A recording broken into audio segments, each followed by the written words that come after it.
आज मोतीबागेमध्ये समन्वयाची बैठक आयोजित केलेली आहे आणि त्या बैठकीसाठी मी उपस्थित आहे। पुण्यश्लोक अहिल्यादेवी होळकर यांचं त्रिशताब्दी जन्मवर्ष म्हणून महाराष्ट्रात आणि देशात साजरा होणार आहे। त्याची सुरुवात पुण्यश्लोक अहिल्यादेवी होळकरांच्या जन्मगावी 299वी जयंती उत्सव हा सुरू झालेला आहे। येणारं वर्ष हे 300वे वर्ष आहे आणि त्याचं देखील अजेंड्यामध्ये नियोजन हे आहे, त्याच्यावर देखील चर्चा होणं अपेक्षित आहे। आणि या अनुषंगिक बाबी जे काही रेग्युलर रूटीन जी समन्वयाची बैठक असते त्याच्यामध्ये हा विषय आणखी दुसरे विषय त्याच्यामध्ये घेतले जातील। असं कळतं आहे की लोकसभेच्या पराभवामुळे जे पराभूत आमदार आहेत ज्या ठिकाणी झालेले त्यांची कार्यशाळा घेण्यासाठी बैठक मला वाटतं निश्चितच लोकसभेच्या निवडणुकीनंतर जो काही परफॉर्मन्स महायुतीचा राहिलेला आहे, पूर्वीच्या कालखंडामध्ये जेवढ्या जागा महायुती म्हणून होत्या त्याच्यामध्ये जागा कमी झालेल्या आहेत। मला वाटतं राज्याचे नेते उपमुख्यमंत्री आदरणीय देवेंद्रजी फडणवीस या संदर्भामध्ये अतिशय सविस्तरपणे बोललेले आहेत। प्रदेशाध्यक्षांनी पण आपले विचार मांडलेले आहेत आणि निश्चितच एक परिवार म्हणून आणि भारतीय जनता पार्टीच्या विचाराच्या अनुषंगिक असलेले सर्व घटक त्या संदर्भामध्ये जे विश्लेषण करणं अपेक्षित आहे, मंथन करणं अपेक्षित आहे, चिंतन करणं अपेक्षित आहे आणि येऊ घातलेल्या विधानसभेच्या निवडणुकीमध्ये याच्यामध्ये सुधारणा करण्याची आवश्यकता आहे,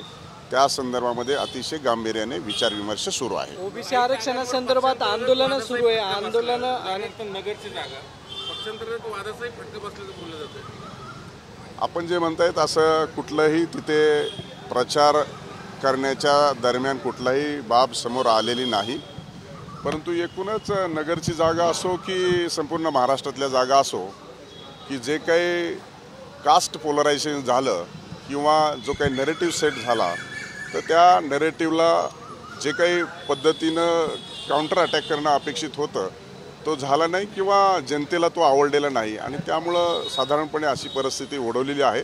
त्यामुळं कोणावरही दोषारोप न ठेवता या गोष्टी आता आत्मसात करून पुढील गोष्टीचा पुढील निवडणुकीसाठी मुकाबला करण्यासाठी सज्ज होणं अपेक्षित आहे। केला मग संभाजीनगरला उमरे कसं काय निवडून येतात शिंदे गटाचे सिलेक्टिव्ह होतं कधी काही नाही, या संदर्भामध्ये प्रत्येक मतदारसंघात वेगवेगळ्या गोष्टी आहेत। प्रत्येक मतदारसंघात उमेदवार आहे, कास्ट कॉम्बिनेशन आहे, तिथलचे विकासाची परिस्थिती आहे, चेहरा कोणचा आहे, तो भविष्यात काय अश्युअर करू शकतो, अशा अनेक बाबींचा त्यामध्ये अंतर्भाव येतो आणि त्या अनुषंगानं आपण निवडणुकीला सामोरं जात असतो। परंतु एकूणच सगळ्या प्राप्त परिस्थितीमध्ये जी काही महायुतीची पिछेहाट झालेली आहे त्याच्यासाठी महायुतीचे नेते आणि घटक पक्ष सर्व गंभीर आहे, पुढील निवडणुकीला अतिशय चांगल्या पद्धतीने सामोरं जातात। ओबीसी मराठा वाद सुरू आहे राज्यामध्ये आणि बोललं जातं स्वतःचा राजकीय फायदा करून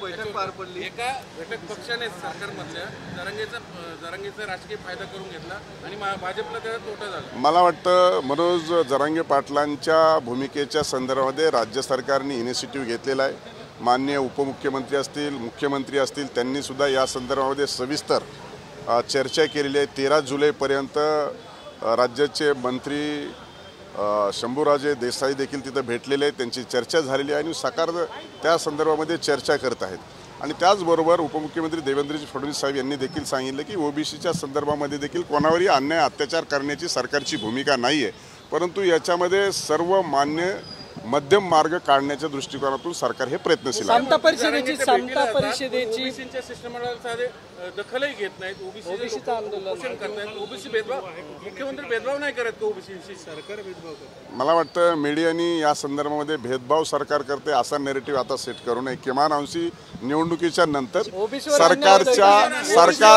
सरकारमधल्या मुख्यमंत्री, उपमुख्यमंत्री, भेटीला जातात, सीएम देखील दखल घेतील, उपमुख्यमंत्री देखील दखल घेतील आणि त्या संदर्भामध्ये मला वाटतं निवडणुकीच्या नंतर आपल्याला मीडियाला कुठली बातमी नाही म्हणून असा प्रयत्न सुरू आहे। परंतु सरकारच्या माध्यमातून ओबीसी भाजपवर नाराज आहे असं बोललं जातं, हे खरं आहे का? ओबीसी भाजपवरती नाराज आहे, हे खरं आहे का?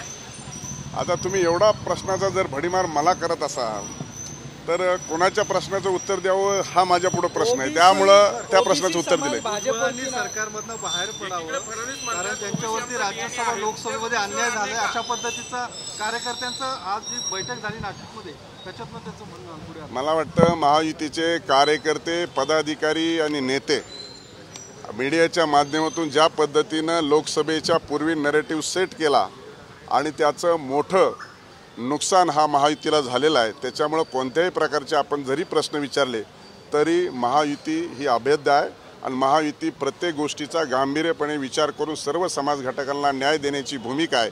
आणि म्हणूनसाठी आता कोणत्याही प्रकारचा चुकीचा नरेटिव्ह सेट येणाऱ्या कालखंडामध्ये होऊ देणार नाही, किंबहुना त्याच्यावरती काउंटर अटॅक करेल आणि म्हणून कोणत्याही समाज घटक असेल तर त्याच्यावरती न्याय देण्याची भूमिका सरकारच्या माध्यमातून आणि पक्षाच्या माध्यमातून घेतली जाईल. भाजपने ओबीसीवर अन्याय केलाय का? असे फ्लेक्स लागलेले आहेत अनेक ठिकाणी. मला वाटतं आणि खरंच अन्याय मला वाटतं आमचे नेते ज्यावेळेस सांगतात की ओबीसी हा आमचा DNA आहे आणि ओबीसी हा आमचा DNA आहे. ओबीसी सर्वाधिक मोठे नेते हे महायुतीचे अनेक नेते आहेत. त्याच्यामुळं आपण म्हणतात त्याच्यातला कुठला अर्थ नाही. समता परिषदेने निर्णय घेतलेला.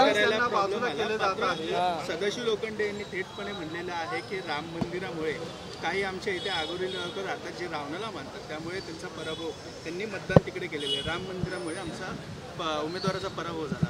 ते त्यांचं वैयक्तिक मत असेल, मला सांगता येणार नाही. कारण विनोद तावडेंना पुढे केलं जाते अशा पद्धतीचं महाराष्ट्राचे तत्कालीन मुख्यमंत्री आणि विद्यमान उपमुख्यमंत्री देवेंद्रजी फडणवीस हे भारतीय जनता पार्टीचे महाराष्ट्राचे नेते आहेत. त्यांनी वैयक्तिकरित्या ती जबाबदारी स्वीकारलेली आहे, परंतु वरिष्ठाशी चर्चा केल्याच्या नंतर निश्चितचपणे थांबण्याचं सांगितलं आहे. त्यामुळं देवेंद्रजी फडणवीस यांना कुठंही बाजूला सारलं जाणार नाही आणि त्यांच्या विना महाराष्ट्रात काही होणार नाही, ही वस्तुस्थिती आहे. त्याच्यामुळं पक्षांतर्गत चर्चा आहेत.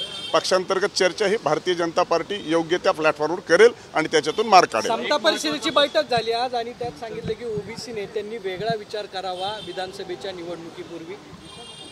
काही तुमचं बोलणं आलं, तुम्ही ओबीसी नेते. मला असं वाटतं की शेवटी सगळ्याचं म्हणणं हे ऐकून घेतलं जातं आणि निर्णयापर्यंत ज्यावेळेस येईल त्याच्यावरच अंतिमता त्याच्यावर बोलणं योग्य होईल.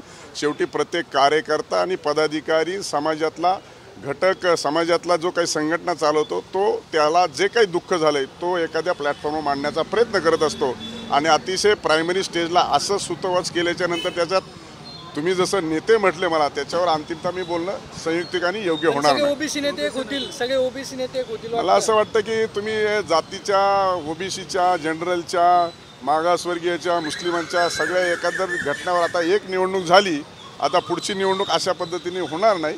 निवडणूक योग्य त्या दिशेने जाईल.